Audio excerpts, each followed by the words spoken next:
Hasan Al-Basri mengatakan, faqala lahu istaghfirullah. Istighfar kau kepada Allah. Allah akan buat itu solusi yang baik. Wa syaka akhar ilaihi al-faqr. Dan bertanya yang lain, mengeluh yang lain kepada dia tentang kefakirannya. Aku sudah lama hidup, tapi aku terus miskin. Aku fakir, tak pernah ada solusi seperti yang ada pada orang lain. Lalu apa kata Imam Hasan Al-Basri? Faqala lahu istaghfirullah. Solusinya saja, minta ampun. Wa qala lahu akhar, berkata yang lain juga. Ada lagi datang bertanya kepada Imam Hasan Al-Basri, ada Allah ayyarzuqani walada. Aku meminta kepada Allah supaya Allah berikan kepada saya anak, namun belum juga Allah berikan saya keturunan. Wa qala lahu, lalu Imam Hasan Basri mengatakan, istaghfirullah. Minta ampun kepada Allah. Istaghfirullah.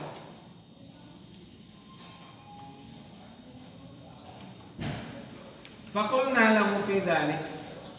Faqala, maka dia berkata, faqala ma qultu min indi syai'an inna Allah ta'ala yaqulu faqul astaghfiru rabbakum innahu kana ghaffara. Kata Imam Hasan Al-Basri, aku mengatakan ini semua, apa yang kalian keluhkan, apa yang kalian tanyakan, semua saya katakan istighfar. Kalian minta apa solusi dari paceklik, apa solusi dari semua hama yang datang ke ladang saya? Istighfar. Apa solusi dari supaya kita kaya, berjauh daripada kemiskinan? Istighfar. Apa solusi supaya saya dapat anak? Istighfar. Ini bukan saya mengada-ada, kata Imam Hasan Al-Basri. Faqulna lahu fi dzalik. Aku katakan hal yang demikian. Faqala, ini aku enggak qultu min indi syai'an. Aku tidak mengada-ada dengan kata-kata ini. Aku berlandaskan apa yang Allah katakan di dalam Al-Quran. Apa kata Allah dalam Al-Quran? Faqul tustaghfiru innahu kana ghaffara. Kita minta ampun kita kepada Allah Subhanahu wa taala karena Allah Maha Pengampun. Yursilis sama 'alaikum bidirara. Allah turunkan hujan dari langit yang penuh dengan keberkahan. Maka kalau dulu saya nanam kacang sambil istighfar. Nanam kacang kedelai. Kemudian kacang tanah sambil istighfar. Sampai abang saya marah. Bising kali mau nanam apa aja pakai istighfar. Tapi selalu semuanya alhamdulillah berhasil. Tikus pun enggak mau. Berapa batang kacang segitu istighfar. Astagfirullahaladzim. Astagfirullah. Kemudian tentang kefakiran, saya amalkan istighfar ini minimal 100 kali dalam satu hari. Hari ini alhamdulillah keadaan ekonomi itu sudah membaik. Dan saya tidak pernah memikirkan berapa yang datang dan berapa yang pergi. Yang saya tahu Allah sudah jamin hidup saya. Karena saya yakin dengan ayat ini. Kalau kamu, apa kata Allah dalam Al-Quran lanjutan ayat? Wa yumdidukum bi amwali wa banin. Allah banyakkan kepadamu harta. Yumdidukum bi amwal. Harta. Kalau pun tak banyak, tidak kurang. Semua apa yang kita butuhkan dipenuhi oleh Allah Subhanahu wa taala. Syaratnya jangan pernah tinggal istighfar. Tapi janganlah pula istighfarnya astagfirullah. Oke, omak nenek kita, Tuhan itu. Jadi istighfar kalau dalam Thariqah Naqsabandi itu astagfirullah. Kenapa dipanjangkan Allahnya? Astagfirullah. Disitulah hadirkan semua dosa-dosa yang pernah kita lakukan. Jadi kalau kita minta maaf sama orang, sama ibu kita, sama ayah kita, aku minta maaf. Apa kata orang tua?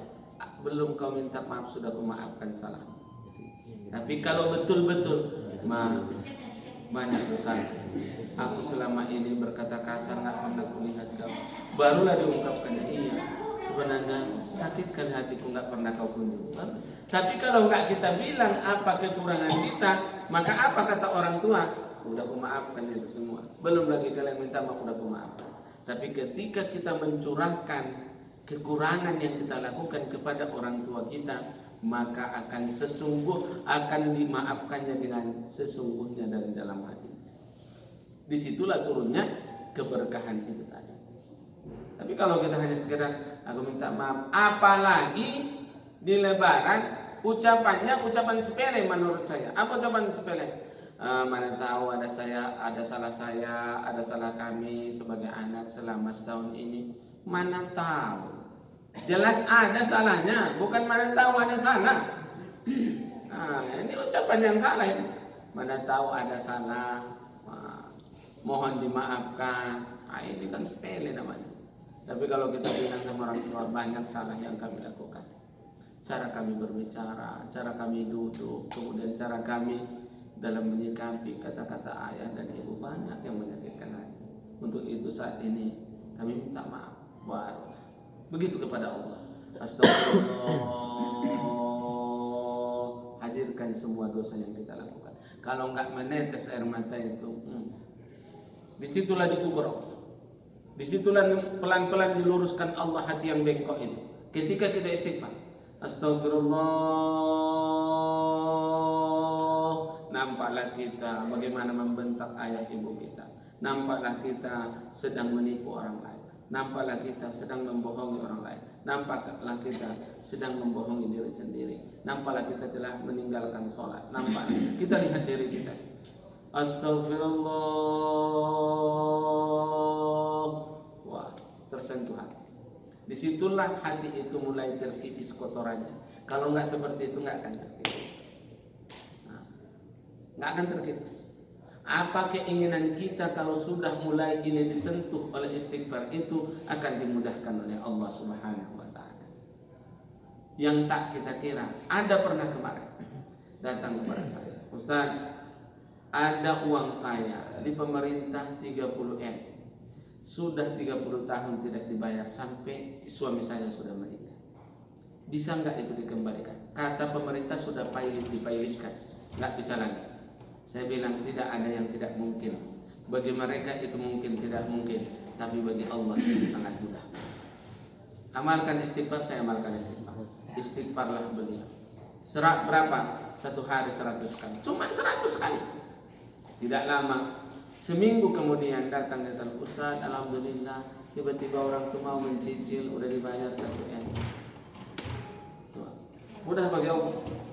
Bagi kita mungkin sulit, tapi bagi Allah nggak ada yang sulit.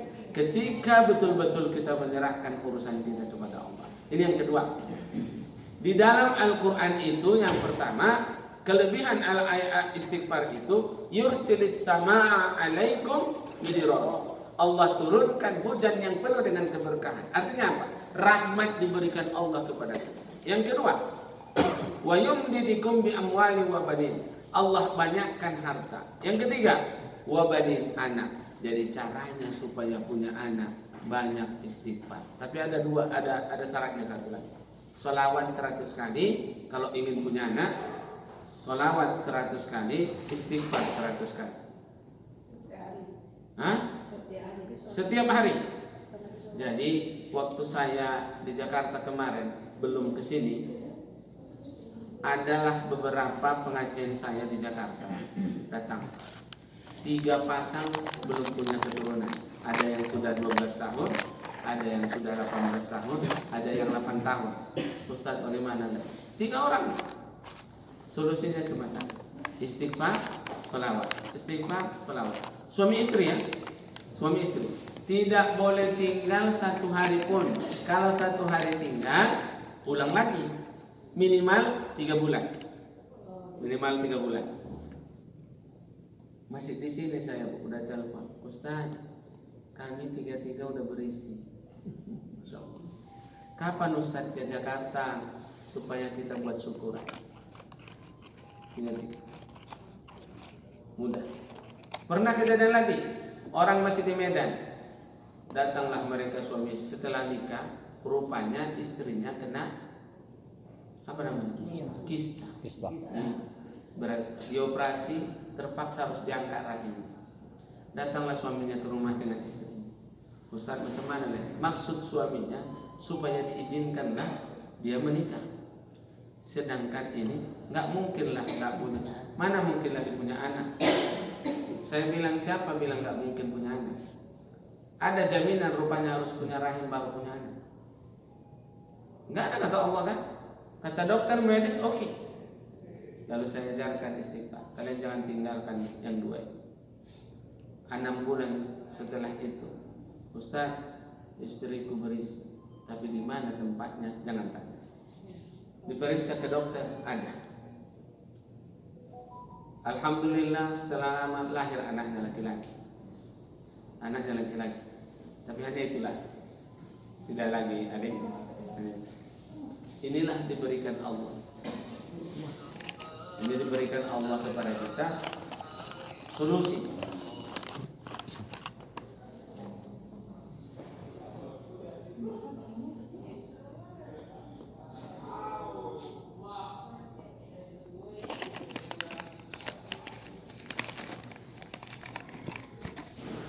Itu jangan kita tinggalkan istighfar.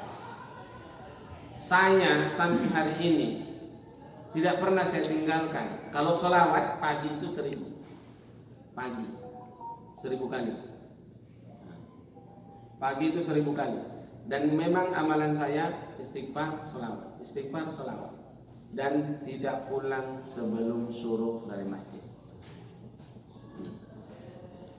Selama saya amalkan sholawat dan istighfar ini, begitu saya terpikir, contoh, ingin kali saya ke Turki, tiba-tiba saya datang berkunjung melihat orang sakit. Di ruang tunggu ada orang manggil saya, Ustaz Tamrin, iya. Kenapa? Ustaz mau ke Turki. Mana ada uang saya? Kan saya nggak tanya ada uang atau tidak. Yang penting mau nggak ke Turki? Mau. Udah berangkat nanti. Berangkat saya. Berpikir. Selalu ada solusi diberikan Allah kalau kita mengadunya kepada Allah. Sebenarnya Bapak Ibu yang saya muliakan, rahmat Allah itu sudah sampai diberikan Allah kepada kita semua. Apa yang kita minta sudah dikabulkan Allah. Cuma kenapa belum sampai? Terhalang oleh dosa yang kita lakukan. Ini rahmat, ini dosa, ini kita. Rahmat itu sudah datang, cuma dihalangi oleh dosa yang kita lakukan sehingga dia tidak sampai-sampai kepada kita. Maka bagaimana supaya sampai ini? Minta ampun kepada Allah, istighfar, bersihkan diri, insya Allah sampai. Nggak ada.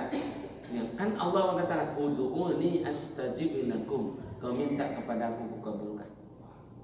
Maka di sini, wa yumdidukum bi amwal wa banin. Allah akan memberikan kau banyak harta, banyak anak.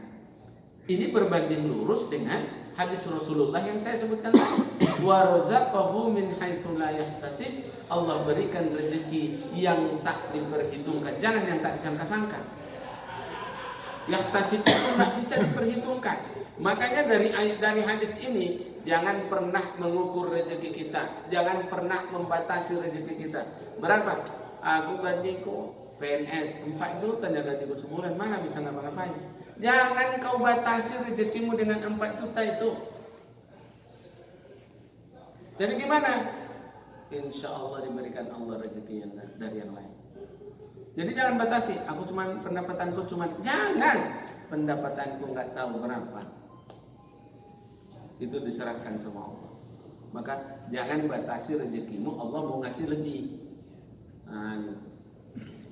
Ketika ditanya tukang beca berapa? Paling banyak 100. Itu paling banyak. Berapa pendapatanmu selama jualan ini? Paling banyak 1 juta. Itu namanya membatasi rezeki. Seharusnya padahal Allah memberikan lebih. Cuman karena kita tadi membatasi rezeki kita, itu permintaan ku kasih paling banyak 1 juta. Jadi ini kenapa? Ini kesufinya nih, pandangan kepada Allah nih.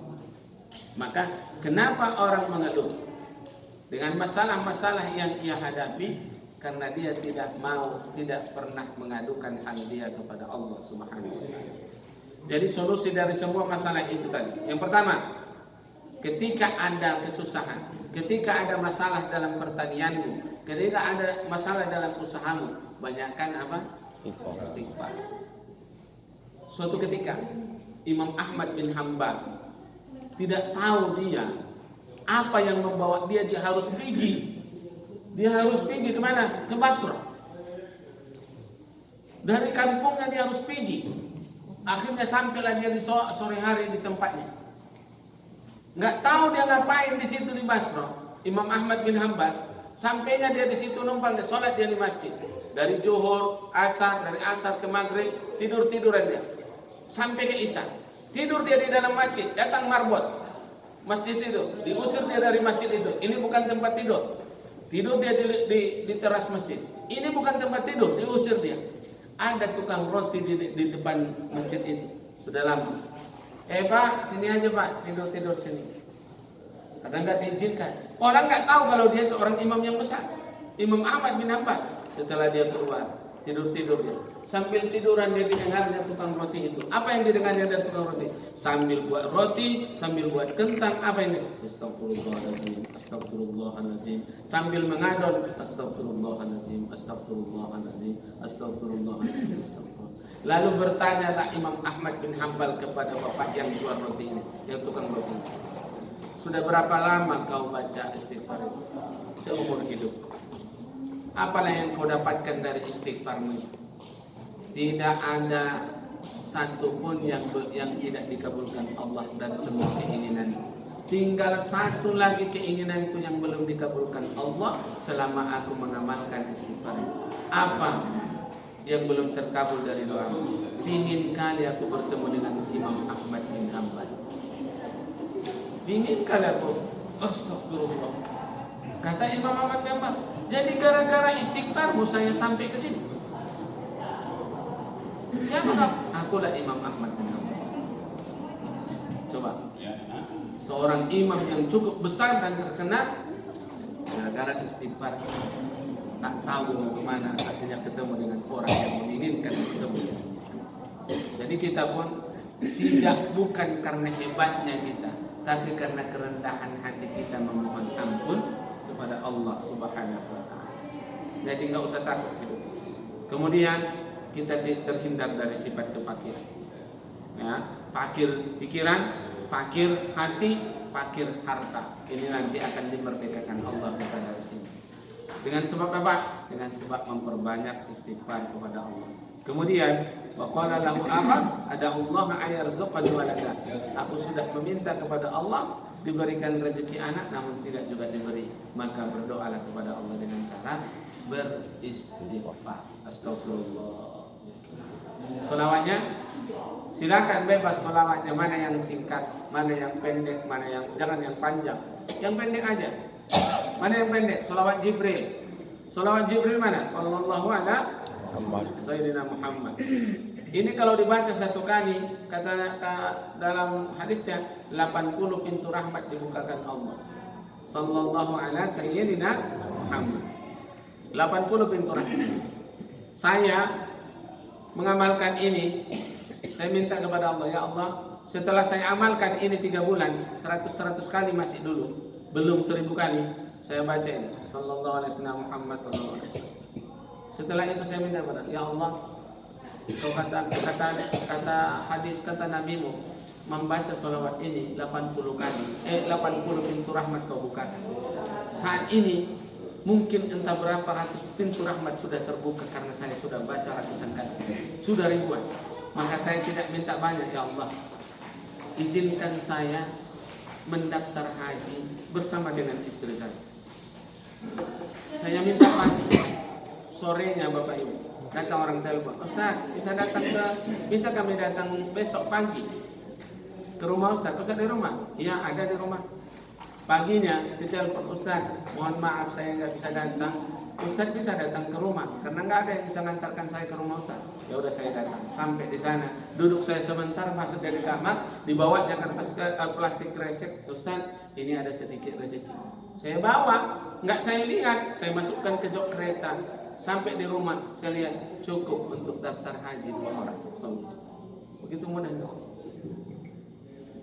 Sallallahu alaihi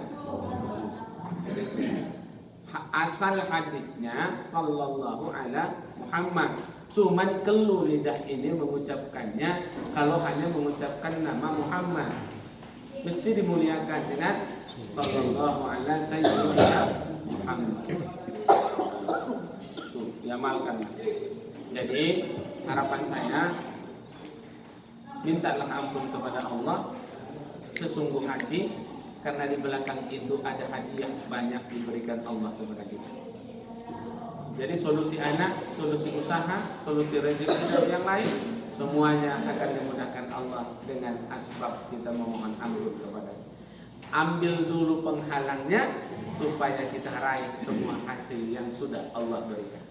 Gak ada yang sulit bagi Allah, pikiran kita yang sulit. Gak ada yang gak. Maka di akhir dari kitab ini, apa katanya? Fal istighfaru dawa'un likulli da', maka istighfar itu obat dari semua penyakit. Apa penyakitmu? Istighfar. Penyakitmu sempit hati? Istighfar. Penyakitmu sulit rasa tahu memaafkan orangnya? Istighfar. Rasanya usahamu gitu-gitu aja? Istighfar banyak-banyak. Rasanya usaha jalannya enggak jelas, enggak menguntungkan? Istighfar. Insya Allah Allah akan memberikan keuntungan yang besar. Tapi dicampur dengan salawat atas Nabi Muhammad SAW. Kalau ini kita lakukan, maka insya Allah terobati semua penyakit-penyakit. Penyakit dunia kita, penyakit hati, penyakit akhirat kita. Kemudian, wal istighfar min asbabi istijabatud du'a. Istighfar itu menjadi sebab dikabulkan doa. Kan itu tadi yang kita bilang ya. Dengan istighfar Allah angkat dosa kita sampailah apa yang kita minta. Karena sebenarnya apa yang kita minta sudah dikabulkan Allah, cuma terhalang oleh dosa yang kita lakukan. Kemudian sebagai penutupnya, wal istighfaru min waradi sayyiduna Rasulullah sallallahu alaihi wasallam.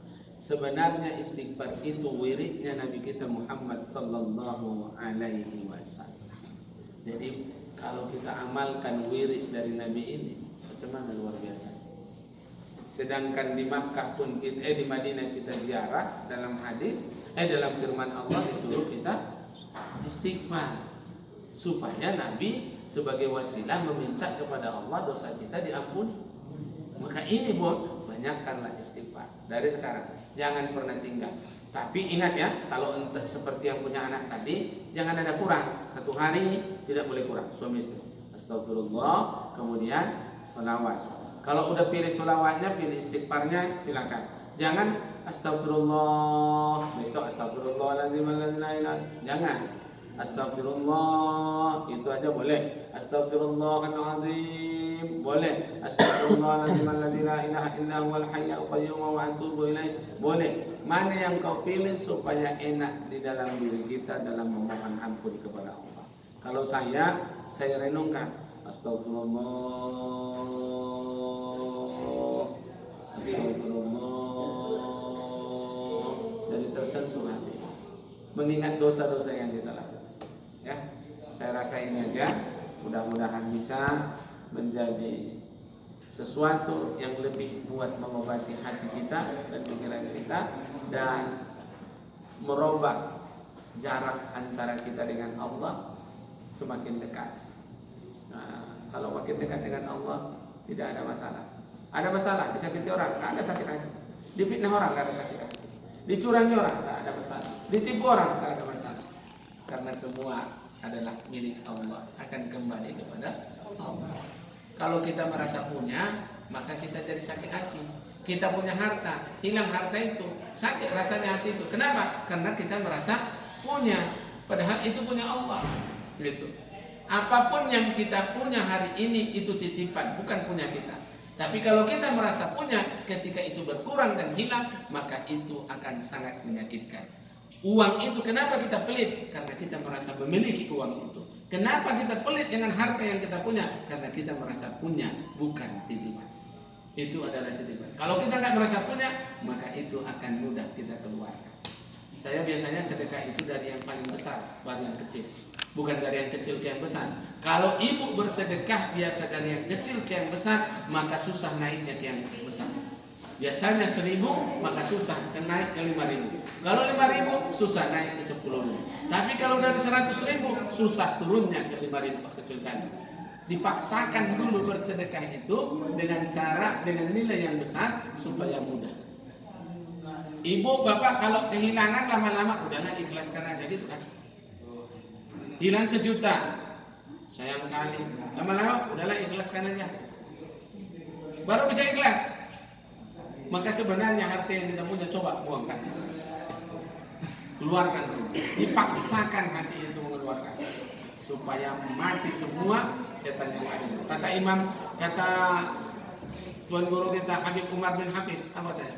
Ketika ada dorongan maksiat atau dorongan malas di dalam hatimu supaya tidak sholat atau supaya kau berbuat maksiat, maka tatap ke langit, kau pandang ya Allah, kau pandang Allah, kau sebut Allah, Allah, Allah, seolah-olah kau hujam, kau lempar seperti cerita kita tadi, setan yang mendorong kita untuk melakukan maksiat atau untuk tidak melakukan yang baik itu dari hati kita. Allahu Akbar, Allahu Akbar.